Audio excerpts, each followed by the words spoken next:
بسم الله الرحمن الرحيم আসসালামু আলাইকুম আরহামাতুল্লাহ। সুপ্রিয় লাইফ অব জান্নাত চ্যানেলের দর্শক মণ্ডলী, আশা করি মহান আল্লাহ রাব্বুল আলামিনের অশেষ মেহেরবানি ও দয়ায় আপনারা সবাই ভালো আছেন। সুপ্রিয় দর্শক, আজকের ভিডিওতে আমরা দিনদার স্ত্রীর উপকারিতা সম্পর্কে আলোচনা করব, অর্থাৎ নেককার ও দিনদার নারীর 7টি গুণ সম্পর্কে আজকের ভিডিওতে আলোচনা করা হয়েছে। প্রিয় দর্শক, আজকের ভিডিওটি অত্যন্ত গুরুত্বপূর্ণ, তাই ভিডিওটি শেষ পর্যন্ত দেখার অনুরোধ করছি। তাহলে চলুন মূল ভিডিওতে ফিরে যাওয়া যাক। পুরুষের জীবনে মা, বোন, স্ত্রী বিভিন্ন সম্পর্কে জড়িয়ে আছে নারী। মায়ের মায়া মমতা ছাড়া শিশুর স্বাভাবিক শৈশব কল্পনা করা যায় না। বেড়ে ওঠার বয়সে বোনের যত্ন আর পরিণত বয়সে সবকিছু গুছিয়ে নিতে স্ত্রী হিসেবে নারীর বিশেষ অবদান থাকে একজন পুরুষের জীবনে। মূলত আদর্শ পরিবার সমাজ নির্মাণে নারীর ভূমিকা থাকে সবথেকে বেশি। নারী নেককার এবং আল্লাহ ভীরু হলে এর প্রভাব পড়ে তার নিজস্ব ও আশপাশের পরিবেশে। এভাবেই সুস্থ সমাজ গড়ে ওঠে।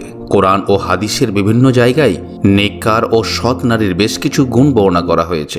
দিনদার স্ত্রীর প্রথম গুণটি হল সালিহা হওয়া। সালিহা বলতে সতী ও দিনদার। একজন মুমিন নারী হবেন সালিহা তথা সতী ও দিনদার। সালিহা শব্দের ব্যাখ্যায় ইমাম ইবনে জারির তাবারি রহমাতুল্লাহ আলাইহি বলেন, দ্বীনের সঠিক অনুসারী সৎকর্মশীলা নারীরাই হল সালিহা তথা সতী ও দিনদার। এই গুণের অধিকারী নারীদেরকে রাসূলুল্লাহ সাল্লাল্লাহু আলাইহি ওয়াসাল্লাম বলেছেন পৃথিবীর সর্বশ্রেষ্ঠ সম্পদ। হযরত আব্দুল্লাহ ইবনে আমর রাদিয়াল্লাহু তাআলা আনহু থেকে বর্ণিত, রাসূলুল্লাহ সাল্লাল্লাহু আলাইহি ওয়াসাল্লাম বলেছেন, পৃথিবী পুরোটাই সম্পদ, আর পৃথিবীর সর্বশ্রেষ্ঠ সম্পদ হল সালিহা তথা সতী সাধী ও নেককার নারী। আল্লাহু আকবার, আল্লাহু আকবার। মুসলিম শরীফের হাদিস। দিনদার স্ত্রীর দ্বিতীয় গুণটি হল কানিতা হওয়া। মুমিন নারীকে হতে হবে কানিতা তথা আনুগত্যশীল। কানিতা শব্দের ব্যাখ্যায় আল্লামা কাতাদা রহমাতুল্লাহ আলাইহি বলেন, আল্লাহ তাআলা ও স্বামীর অনুগত নারীরাই হলো কানিতা।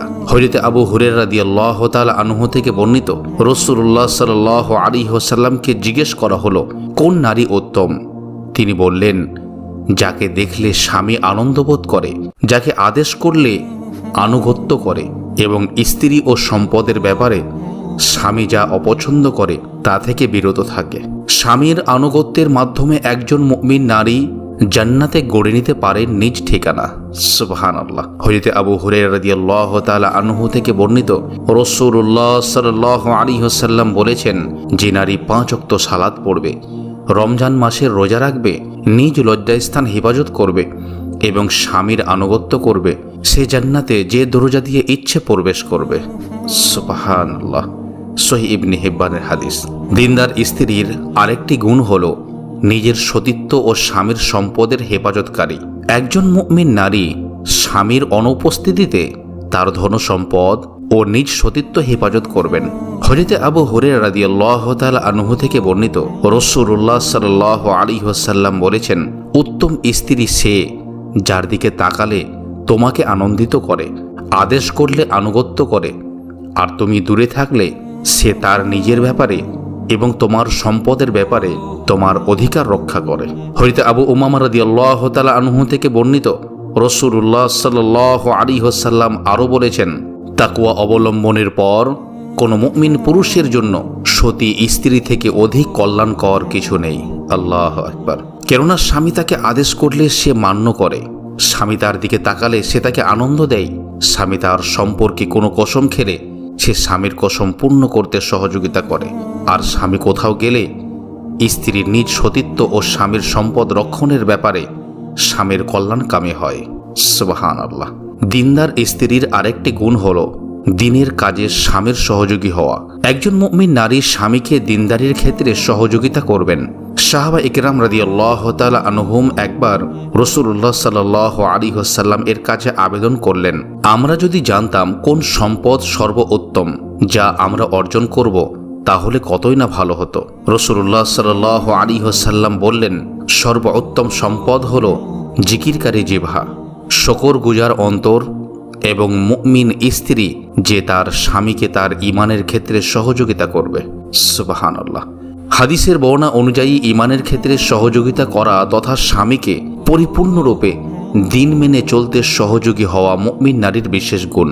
হযরত মোল্লা আলী কারি রহমাতুল্লাহ আলাইহি লিখেন, স্ত্রী স্বামীকে তার দিনের ক্ষেত্রে সহযোগিতা করবে, যেমন স্বামীকে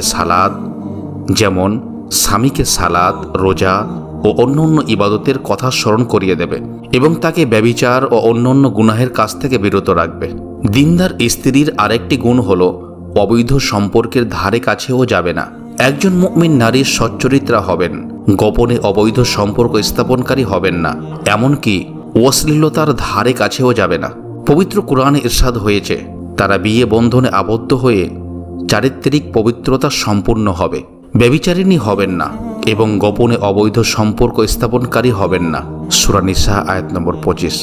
কেননা আল্লাহ তাআলা নির্দেশ দিয়েছেন, তোমরা প্রকাশ্য অপ্রকাশ্য কোনো ধরনের অশ্লীল কাজের কাছে যেও না। সূরা আনআম আয়াত নম্বর 151। দিনদার স্ত্রীর আরেকটি গুণ হলো পর্দার বিধান যথাযথভাবে পালন করা। একজন মুমিন নারী ইসলামের পর্দার বিধান যথাযথভাবে পালন করবেন। পর্দার বিধানের সার কথা হলো, মুমিন নারী ঘরেই অবস্থান করবেন, পরপুরুষের সঙ্গে কথাবার্তা এবং সাক্ষাৎ করবেন না, প্রয়োজন ছাড়া বাইরে যাবেন না, প্রয়োজনে বাইরে যেতে হলে বোরখা পরিধান করে বের হবেন। আল্লাহ তাআলা ইরশাদ করেছেন, তোমরা তোমাদের গৃহ অভ্যন্তরে অবস্থান করো, আগেকার জাহিলি যুগের মতো নিজেদেরকে প্রদর্শন করে বেরিয়েও না। তোমরা সালাত কায়েম করো, যাকাত প্রদান করো এবং আল্লাহ ও তার রাসূলের আনুগত্য করো। সূরা আহজাব আয়াত নম্বর 30। অন্য আয়াতে ইরশাদ হয়েছে, হে নবী, আপনি আপনার স্ত্রী, কন্যা ও মুমিন নারীদেরকে বলে দিন তারা যেন তাদের চাদরের কিছু অংশ নিজেদের উপর টেনে দেয়, এতে তাদেরকে চেনা সহজ হবে, ফলে তাদেরকে উত্ত্যক্ত করা হবে না। আল্লাহ ক্ষমাশীল, পরম দয়ালু। সূরা আহজাব আয়াত নম্বর 59। আল্লাহ তাআলা আরও ইরশাদ করেছেন, তারা যেন নিজেদের সৌন্দর্য তাদের স্বামী, পিতা, শ্বশুর, পুত্র, স্বামীর অন্য স্ত্রীর পুত্র, ভাই, ভ্রাতুষ্পুত্র, ভগ্নীপুত্র, আপন নারীরা, তাদের মালিকানাধীন দাসী, যৌন কামনা নেই এমন পুরুষ, খিদমতগার এবং নারীদের গোপন অঙ্গ সম্পর্কে অজ্ঞ বালক ব্যতীত অন্য কারো কাছে প্রকাশ না করে। সূরা নূর আয়াত নম্বর 31। আরেকজন দিনদার স্ত্রীর আরেকটি গুণ হলো সরলমতি হওয়া। একজন মুমিন নারী সতীসাধী হওয়ার পাশাপাশি সরলমতি হবেন। আল্লাহ তাআলা ইরশাদ করেছেন, যারা সতীসাধী সরলমতি মুমিন নারীদের প্রতি অপবাদ আরোপ করে তারা দুনিয়া ও আখিরাতে অভিশপ্ত, আর তাদের জন্য রয়েছে কঠিন শাস্তি। সূরা নূর আয়াত নম্বর 23। এই আয়াতের মাধ্যমে সরলমতি এবং দিনদার নারীদের মর্যাদার কথা আল্লাহ তাআলা পবিত্র কোরআনে বলেছেন। সুপ্রিয় দর্শক মণ্ডলী, আশা করি আপনারা বুঝতে পেরেছেন যে আজকের ভিডিওতে বর্ণিত এই গুণগুলো একজন মুমিন নারীর মধ্যে থাকা কতটা গুরুত্বপূর্ণ। সুপ্রিয় দর্শক, আজকের ভিডিও এ পর্যন্তই ছিল। ভিডিওটি ভালো লাগলে একটি লাইক করবেন। এই ধরনের ভিডিও পেতে আমাদের চ্যানেলটি সাবস্ক্রাইব করে আমাদের সঙ্গেই থাকবেন। আবার কথা হবে অন্য কোনো ভিডিওতে ইনশাআল্লাহ। আসসালামু আলাইকুম ওয়া রাহমাতুল্লাহি ওয়া বারাকাতুহু।